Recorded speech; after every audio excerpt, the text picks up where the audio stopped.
भय नहीं होता।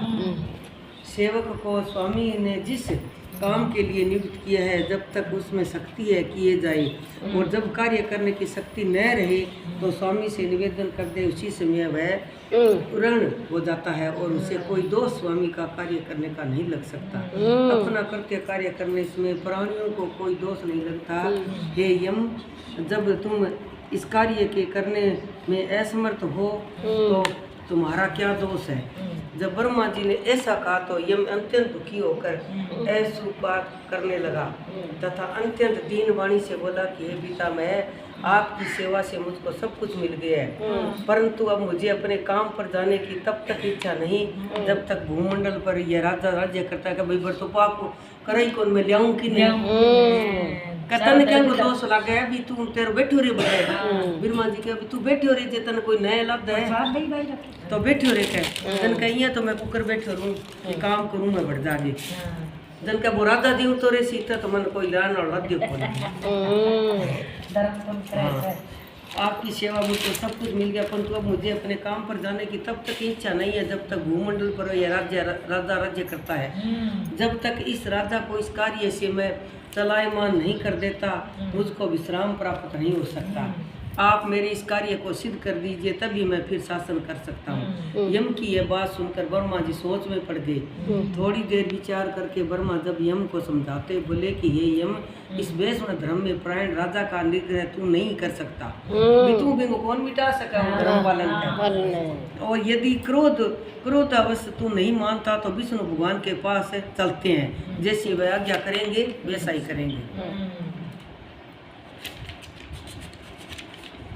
ऐसा ही किया जाएगा। ऐसा कह ब्रह्मा जी यम को साथ लेकर क्षीर सागर में गई और निर्गुण रूप परमेश्वर आदित्य पुरुषोत्तम भगवान की संख्या योग से स्तुति करने लगे। इस प्रकार की स्तुति पर श्री विष्णु भगवान प्रकट हुए और गंभीर वाणी से कहने लगी, तुम्हारे आने का क्या कारण है? क्या तुम राक्षसों द्वारा सताए गए हो? यम का मुख मलिन और कंधे क्यों झुके हुए दिखाई देते हैं? तब ब्रह्मा जी कहने लगे कि हे प्रभु, राजा कीर्तिमान के आज्ञा अनुसार उनके शासन में सब मनुष्य वैशाख में के धर्मों का पालन करके विष्णु पद को प्राप्त करते चले जा रहे हैं। इस कारण जब सारी यमपुरी खाली हो गई तो यम युद्ध करने के लिए राजा के पास गया और अपने दंड उठाकर राजा को मारने लगा तो आपके सुदर्शन चक्र ने इसको परास्त कर दिया। अब यह दुखी होकर मेरे पास आए हैं, हम आपके भक्तों को दंड देने की सामर्थ्य नहीं रखते, इसलिए आपकी शरण में आए हैं। तब हे महाप्रभु, आप राजा को दंड देकर यम की रक्षा कीजिए।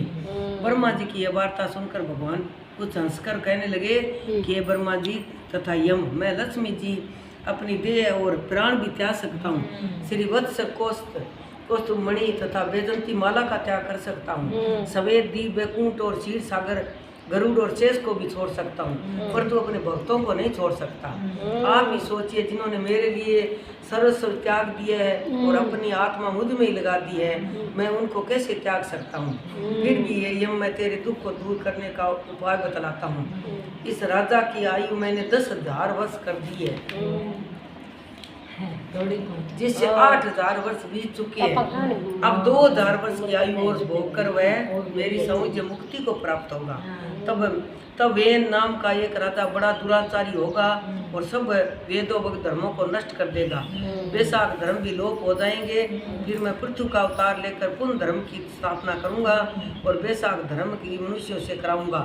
जो मेरा भक्त जिसने मुझे ही अपना ध्यान लगा दिया है और सर्वस्व त्याग दिया है, वह कोई हजारों में से एक ही होता है, उसको ही वैशाख को भगत धर्म करना चाहिए, देना चाहिए। पर बहुत थोड़े मनुष्य पृथ्वी पर मेरे इस धर्म को जानने वाले हैं। अब हे यम, तू किसी प्रकार से दुखी मत हो, तेरे काम की सिद्धि हो जाएगी। वह राजा तेरा भाग भी देगा। अपने अपने भाग को ग्रहण करने वाला दुखी नहीं होता। जो मनुष्य उद्देश्य से प्रतिदिन स्नान, अर्घ्य, जल, कुंभ, दही, अनादि का दान नहीं करेंगे, उनका वैशाख धर्म निष्फल हो जाएगा। जो कोई प्राणी तुम्हारा भाग देकर वैशाख धर्म करे, उनके कार्य में तुम विघ्न मत डालो। और जो तुम्हारा भाग दिए बिना ही केवल मेरा भजन करता है, उसको मेरी आज्ञा से तुम अवश्य दंड दो। वैशाख मास में दही गुरम पूर्ण पुण्य होता है। मैं कहीं भी कोई राजा के 8,000 वर्ष तो होगी उम्र, अब 2,000 वर्ष रही है। 2,000 वर्ष बाद में वो मर्जी ने ईश्वर राजा दाम सी जो कुक्रम कर सीखे, जब ले जाओ वो करी घना ही उसी बात है तबे कल जुमा आ हाँ इतना तो कह भाई वो राजा है नहीं तो दंड कोई दे ही कौन से मैं लक्ष्मी त्याग दूं बड़ी न कौन त्याग वो मेरे भगत है क्या कार्य तुम विधन मत डालो और तुम्हारा भाग बिना दिए कल तुम्हारा भजन करता है उसको मेरी आज्ञा से तुम अवश्य दंड दो। उस राजा से तुम्हें भाग दिलाने के लिए मैं विश्वनंद को भेजता हूँ, वह अवश्य राजा को समझाकर तुम्हारा भाग दिलाएगा। इस प्रकार हर तरफ से यम को अवशासन देकर भगवान अंतर्ध्यान हो गए। यम भी प्रसन्नता से अपनी पुरी को चला गया। फिर भगवान की आज्ञा से जैसे सुनंद ने राजा को समझाया, सभी ने वैशाख मास के धर्मों में यम को भाग दिया। इसलिए वैशाख मास में प्रतिदिन यम के निमित्त स्नान अर्घ्य आदि करना चाहिए। अपन लोटू यमराज को तो तो डाला बितोक तो बिना देवा बाप रे और न दे तो हां सही है यमराज का लोटू दे दिया पानी पे भी केड़ो है और ना तो वैशाख में यमराज का नाम और दे पानी डाल दी। हां पानी डाल तो कहना था नहीं तो वैशाख के सब